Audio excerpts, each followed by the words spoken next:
Hello दोस्तों, आइए देखते हैं अवरक्त तरंगे क्या होते हैं, इंफ्रारेड वेव क्या होते हैं। ध्यान से समझिएगा। अवरक्त तरंगे गर्म पिंडों और अणुओं से उत्पन्न होती हैं। इंफ्रारेड वेव जो हैं वह गर्म पिंडों और अणुओं से उत्पन्न होती हैं। यह बैंड दृश्य स्पेक्ट्रम के निम्न आवृत्ति या दीर्घ तरंग दैर्घ्य सिरे से संलग्नित होती हैं। अवरक्त तरंगों का जो बैंड है वह दृश्य स्पेक्ट्रम के निम्न आवृत्ति या दीर्घ तरंग दैर्घ्य सिरे से जुड़ी होती हैं, संलग्नित होती हैं। अवरक्त तरंगों को कभी कभी उष्मा तरंगे भी कहा जाता है। ठीक है, इंफ्रारेड वेव को कभी कभी उष्मा तरंगे भी कहा जाता है।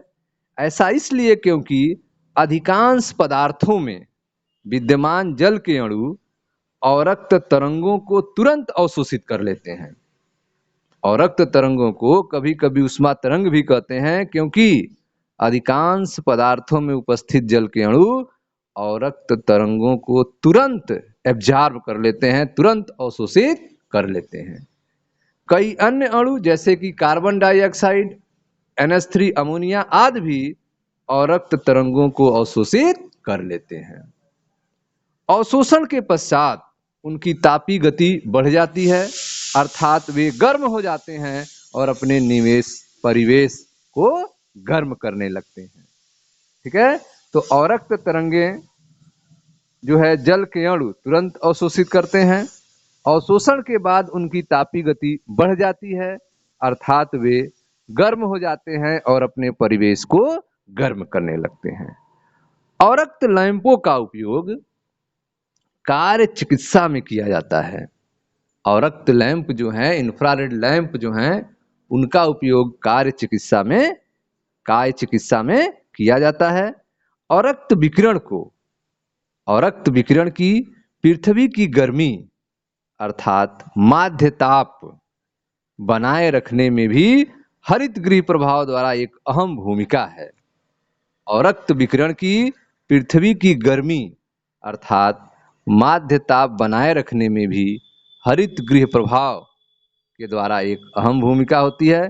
पृथ्वी पर आने वाले दृश्य प्रकाश, ठीक है, पृथ्वी पर आने वाला दृश्य प्रकाश जो अपेक्षाकृत सरलता पूर्वक वायुमंडल से गुजर जाता है, पृथ्वी के पृष्ठ द्वारा अवशोषित हो जाता है और दीर्घ तरंग दैर्घ्य की अवरक्त तरंगों के रूप में पुनः विकिरित होता है। पृथ्वी पर आने वाला दृश्य प्रकाश जो है वह सरलता पूर्वक वायुमंडल से गुजर जाता है और पृथ्वी के पृष्ठ पर अवशोषित हो जाता है और दीर्घ तरंग दैर्घ्य की अवरक्त तरंगों के रूप में पुनः विकिरित हो जाता है। यह विकिरण कार्बन डाइऑक्साइड और जलवाष्प जैसे हरित गृह प्रभावकारी गैसों के द्वारा वायुमंडल में ही रोक लिया जाता है। यह जो विकिरित हो रही हैं, पुनः विकिरित हो रही हैं अवरक्त तरंग के रूप में, यह विकिरण कार्बन डाइऑक्साइड और जलवाष्प जैसे हरित गृह प्रभावकारी गैसों के द्वारा वायुमंडल में ही रोक लिया जाता है। उपग्रहों में लगे अवरक्त संसूचकों का उपयोग, उपग्रहों में सैटेलाइट्स में लगे अवरक्त संसूचकों का उपयोग सैनिक उद्देश्यों या फसलों की वृद्धि का प्रेक्षण करने के लिए किया जाता है।